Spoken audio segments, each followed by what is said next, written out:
Nations লিগে এবারের আসরে শুরু থেকেই দুর্দান্ত ফুটবল খেলছে ইংল্যান্ড। সবশেষ ৫ ম্যাচে ১ হারের বিপরীতে ৪ জয় তুলে নিয়েছে তারা। ১৪ পয়েন্ট নিয়ে এফ গ্রুপের শীর্ষে আছে ইংলিশরা।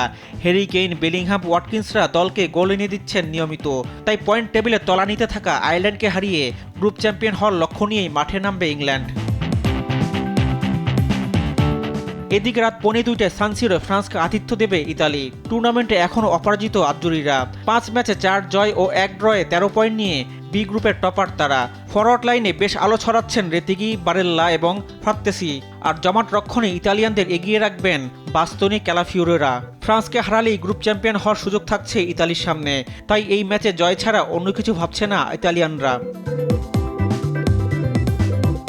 অন্যদিকে সবশেষ ম্যাচে ঘরের মাঠে দুর্বল ইসরায়েলের বিপক্ষে গোলশূন্য ড্র করে বেশ কিছুটা ব্যাকফুটে আছে ফ্রান্স।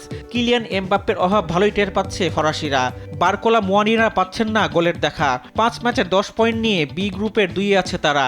এমবাপ্পে না থাকায় এই ম্যাচেও ফরোয়ার্ডদের নিতে হবে বাড়তি দায়িত্ব। শক্তিমত্তায় তুলনামূলক এগিয়ে থাকা ইতালিকে হারিয়ে জয়ের ধারায় ফিরতে হলে বেশ শক্ত পরীক্ষায় দিতে হবে দিদিয়ের দেশমের শিষ্যদের।